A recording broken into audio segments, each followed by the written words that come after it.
안녕하세요. 이 정도는 알고 살자의 알자입니다. 이번에 가져온 이슈는 부동산 이슈입니다.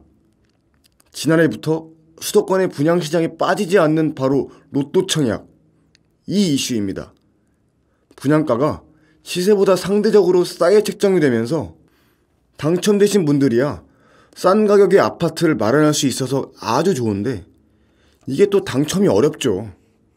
그래서 이게 당첨되면 시세 차익을 거의 로또 당첨금만큼 챙길 수 있다고 해서 논란이 되었습니다. 그런데 올해 들어서는 또 서울 주요 단지를 중심으로 분양가가 다시 오르며 이 논란은 고분양가 논란으로 또 옮겨 붙었습니다. 분양가가 치솟으면 주변 집값을 또 그 높아진 분양가 때문에 끌어올라가게 될까봐 그것도 부담이라서 주택도시보증공사가 분양가 심사 기준을 더 강화해서 분양가가 오르는 걸 틀어막기로 했는데요. 문제는 또 그냥 다시 이렇게 눌러놓으면 나중에 프리미엄이 붙어서 또 결국 로또 청약이 되어버린다는 점이겠지요. 요즘 주택시장은 이렇게 로또 청약과 고분양가 논란으로 혼란을 거듭하고 있습니다. 그래서 오늘은 아파트의 적정 분양가를 둘러싼 논란을 좀 알아보려고요. 지금 분양가격이 어떻게 책정되고 심사되고 있는지 살펴보겠습니다. 스타트 하시죠. 주택도시보증공사가 아파트 분양가의 상한선을 좀 더 낮추는 방향으로 분양가 심사를 강화하기로 했는데 이렇게 가격 통제를 하게 되면 주택시장은 어떤 효과를 가져오게 될지 이 부분을 좀 알아보죠. 아파트 분양가는 아파트 판매 가격의 가격표인데 이거는 누가 어떻게 책정하고 있을까요? 먼저 건설사가 마련을 하는 거라고 봐야 되고요. 주택도시보증공사가 그 가격이 적정한지 여부를 가린다고 보면 되고 지금 민간이냐 아니면 공공이냐에 따라 방식이 다소 다른데요. 공공아파트는 신도시라든지 택지지구에 공급하는 주택을 말하죠. 공공아파트는 분양가 상한제가 시행되는데 분양가를 산정할 때 일정한 건축비와 택지비를 더해서 산정하도록 하는 것이고 대체적으로 지자체의 분양가 심의위원회가 있습니다. 거기에서 이제 분양가 적격 여부를 판단하고요. 공공택지라고 하는 건 원래는 나라 땅이었거나 혹은 나라가 수용해서 개발한 땅인데 그 땅을 민간업체에게 팔아서 거기다 지은 거죠. 공공분양이라고 생각하시면 되고요. 일단 정부가 민간에게 팔고 나면 그거는 민간 땅일 텐데 그럼에도 불구하고 공공용지를 기반으로 해서 만든 아파트는 분양가 심사를 받도록 법에 되어 있습니다. 그런데 민간 토지 같은 경우는 2007년에 분양가 상한제를 시행했었는데 그게 이제 점점 완화되어서 거의 다 없어졌습니다. 그런데 자꾸 고분양가 문제가 생기다 보니까 주택도시보증공사에서 간접 규제를 하는 방식으로 분양가 규제를 하고 있습니다. 다만 그 지역은 전국이 아니고 고분양가 관리지역이라고 해서 서울이라든지 경기도 과천, 광명, 하남, 분당, 대구 수성구라든지 부산의 해운대, 수영구, 동래구 정도? 하나 더 추가하자면 세종 정도. 이 정도만 집중적으로 관리하고 있다. 이렇게 보시면 될 것 같습니다. 과거의 투기지구 내지는 투기과열지구로 지정했던 부분과 비슷하네요. 그럼 분양가가 높은지 낮은지 기준을 어떤 것을 보고 커트라인을 결정할까요? 주택도시보증공사가 하는 것인데 일단은 그 방식은 세 가지 정도라고 보시면 됩니다. 첫째로 분양하는 단지가 있다면 그 단지 주변에 1년 내로 분양한 아파트가 있을 경우 그 아파트 분양가를 넘지 못하게 하는 것입니다. 그것도 최근 1년 근처에 분양한 아파트가 있었으면 말이죠. 두 번째로 그 주변에 가장 최근에 분양했던 아파트 단지의 분양 시점이 1년이 지났을 경우에는 그동안의 분양가 시세 상승률을 반영은 하되 그 상승률은 최대 5%까지만 적용합니다. 최근에 분양하는 아파트 단지가 그 시점으로부터 5년 전 분양한 아파트일 경우 5년 전 분양 가격에서 상승률을 반영은 하되 5%만 반영되니 5년 전 분양가의 5%를 더하게 되는 겁니다. 세 번째로 5년 이내에 분양한 아파트가 주변에 없고 이미 준공한 아파트만 있을 경우엔 이제 그 주변 아파트 매매 가격에 평균치를 초과하지 못하도록 이 세 가지 기준이라고 보시면 될 것 같습니다.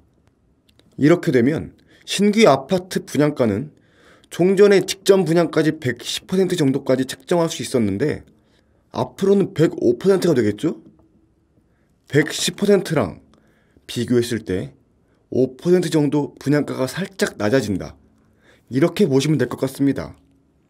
1년 이내 최근에 분양 아파트가 있다면 비교할 수 있겠습니다만 지역별로 그게 늘 있는 게 아니라 그 동네 근처라고 하면 그 근처의 범위가 어느 정도일까요? 현재는 1km 근방 정도로 혹은 구 단위 정도로 보고 있습니다. 이번에 문제가 된 곳에 대한 보도자료를 보니 비교 사업장으로 입지와 단지 규모, 브랜드를 봐서 유사 아파트 기준으로 한다고 하긴 하는데 같은 동네라고 하더라도 좀 입지가 다를 수는 있잖아요. 서울 같은 경우에는 한강변이냐 아니냐에 따라서요. 구는 같습니다만 또 분양가는 많이 다를 수도 있고 땅값도 다르고 하니깐요.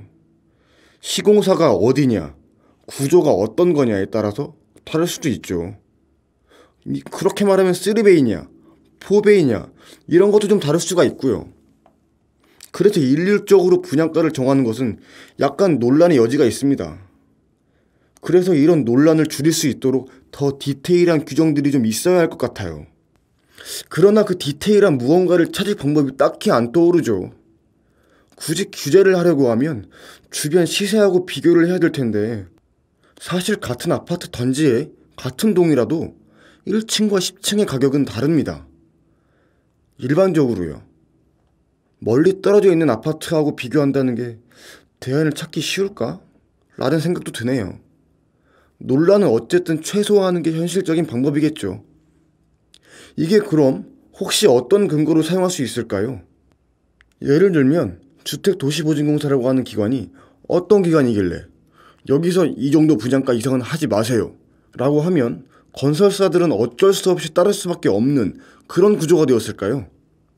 지금 우리나라에서 분양 보증을 받으려면 다른 곳에서는 받을 수가 아예 없고 주택도시보증공사 여기에서만 독점적으로 발급을 하거든요. 분양 보증이 뭘까요? 분양 보증은 한마디로 건설회사가 사업을 하다가 부도가 날 수 있죠. 그러면 집을 다 못 지을 수 있기 때문에 부도가 나면 대신 주택도시보증공사에서 지어주는 거죠. 보험을 든다고 보시면 될 것 같고 그 보험을 주택도시보증공사에서만 가입할 수 있다고 합니다. 지금 독점적으로 하고 있으니 주택도시보증공사에 분양가 통지를 받는다는 것은 사실상 정부의 규제에 비슷한 효과를 낸다. 이렇게 보시면 될 것 같습니다. 건설 중간에 그만두면 예를 들어 분양받는 분들도 피해를 보게 될 텐데 분양받는 분들이나 파는 분들이 설마 그런 일에 있겠어? 그냥 나는 괜찮다라고 하면 할 수 있는 걸까요? 하지만 이것은 의무 규정이기 때문에 선택권은 없습니다. 무조건 해야 되는 것이죠. 분양 보증을 받아야만 분양을 할 수 있습니다. 분양하려면 그럼 이 규제를 무조건 받아들이라는 뜻인데요. 피해갈 방법이 없죠. 다만 후분양 이야기가 그래서 나오는 건데요.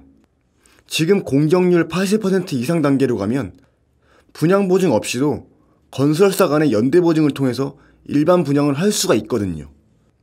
그래서 지금 재건축 단지들이 자꾸 후분양 쪽에 관심을 갖게 되는 이유가 이런 연유라고 보시면 될 것 같습니다. 당장 분양 안 하고 한참 짓다가 한 80% 정도 짓고 난 후에 분양을 하게 되면 그때는 이 통제를 안 받아도 되니 80%라는 게 도배장판을 제외하고는 거의 공사가 끝난 정도인데 준공한 4, 5개월 전이라고 보시면 돼요. 그래서 일부 재건축 단지들은 후분양으로 좀 갈 것 같기도 하고 다만 2년 뒤에 분양시장을 예측하기가 쉽지 않지 않습니까? 그래서 모든 단지들이 하기보다는 제한적으로 하지 않을까 이렇게 보여집니다.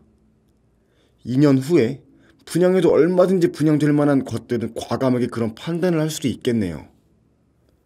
정부에서 분양가 자꾸 잡으려고 하는 이유가 주변 아파트값이 분양가 때문에 들썩이면 안 되니까 그런 것 같긴 한데, 또 억지로 눌러놓으면 로또 아파트가 되니까요. 어떻게 좀 하면 좋을까요? 현재 그렇게까진 분양가가 많이 낮아질 것 같지는 않고 주변 시세의 110%에서 뭐 105%로 낮아진다 그래서 로또까지는 아닐 것 같고 소폭 분양가가 인하되는 정도? 그 정도로 보시면 될 것 같습니다. 정말이지 말도 많고 탈도 많은 부동산. 이 산 넘어 산인 문제를 어떻게 해결해야 될까요? 정부에서 지혜롭게 잘 해결해 주길 바라지만 쉽지만은 않죠. 그래도 일단 우리들은 계속 이 부동산 이슈에 관심 가지고 공부해 봅시다. 이상 이 정도는 알고 살자의 알자. 다음 편도 더 유익한 정보로 돌아오겠습니다. 시청해 주셔서 감사합니다.